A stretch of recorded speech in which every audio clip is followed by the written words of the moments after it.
నిన్న మొన్న ఆయనని శినుకులు రాలపట్టుకే జరంత పానం అలకగుంది గాని ఎండలతో ఎంత గోసైతుందుల్లా జరసేపట్లో పోయేస్తేనే పానం అంతా కింద మీద కాబట్టే ఎన్ని నీళ్లు తాగినా అస్సలు దూపార్తలేదు. లీటర్లకు లీటర్లు చెంబులకు చెంబులు గుంజుడే గుంజుడు. కానీ ఎండాకాలం వచ్చిందంటే ఊర్ల పొంట ఎట్లుంటుందో ఎరికే కదా, బొట్టు బొట్టుకు గండమే ఉంటది. గీడసుత గదే పరిస్థితి ఉన్నట్టుంది.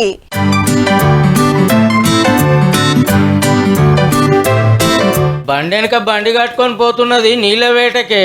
సీదాకి బాయ్ కాడికి వస్తురు, దబ్బ దబ్బ చేదుకుంటురు, ఇంటితో పడుతున్నారు. ఈ అన్న బండి వేసుకొని వచ్చిండు. ఈ కాక 2 క్యాన్లలో నింపుకొని బండికి తలిగిస్తున్నాడు. అన్నల తిప్పలు ఇట్లుంటే ఇక అక్కలు చూడుర్రి, చేతుల్లో బిందెలు బకెట్లు పట్టుకొని నీళ్ళ బాయి తొవ్వదొక్కిర్రు. ఓ కొడుకు, ఒక్క బోరింగ్ చుట్టూ ఎన్ని బిందెలు కొట్లాడుతున్నాయో. నాది ఫస్ట్ అంటే నాదని వాదలాడుకుంటుర్రు అక్కలు. ఇటు ఇల్లు గులబడ్డారు ఎంతసేపు అని నిలబడతామని. పొద్దుగా లేచిందంటే చిన్నలు పెద్దలు ఆడోళ్ళు మొగోళ్ళు అందరు నీళ్ల వేటకు బయలుదేరాల్సిందే. బండ్లలో డ్రమ్ములు నింపుకొస్తే ఇంటికాడ అక్కలు బిందెల్లో నింపుతున్నారు. ఎండాకాలం వచ్చిందంటే ఆదిలాబాద్ జిల్లా గాదేగూడ మండలంలో షానూర్లలో ఇదే కథ. కడికీలనైతే నెరి ఏం తక్కువ కిలోమీటర్ 2 కిలోమీటర్ల దూరం బావుల కాడికి నడుచుకుంటా పోయి నీళ్లు తెచ్చుకోవాలి. ఆడాడ బోరింగులున్నా కొట్టంగా సుక్క వడిసినట్టు వస్తుంటది. మరి మిషన్ భగీరథ నీళ్లు వస్తలేవా అనేరు. ఎప్పుడు వస్తాయో ఎన్నొద్దులకు వస్తాయో ఆఫీసర్లకు సుత తెలియదు.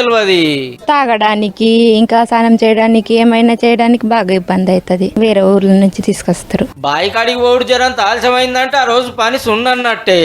పొలంలోనే మానేసి నీళ్ళ కోసం వస్తున్నాం సార్. అంత దూరం నడుచుకుంటూ పోయి రావాలంటే మస్తు తిప్పలైతుంది. పనులను నిడిచిపెట్టి పిల్ల చెల్ల అంత బావుల కాడికి పోవాల్సి వస్తుందని గోస చెప్పుకుంటూ అమ్మలక్కలు.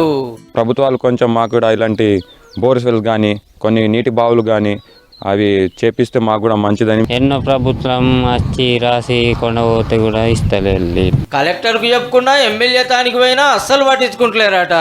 మార్చాకర్లనే గిట్లుంటే ఇక రేపు జోరెండలైనాక ఇంకెట్లుండాలి. జర ఆదివాసీ గూడాలకు నీళ్ళ సౌలత్ చేసి పుణ్యం కట్టుకొని సార్లు బొట్టు కరిగోసపడుతున్నారు.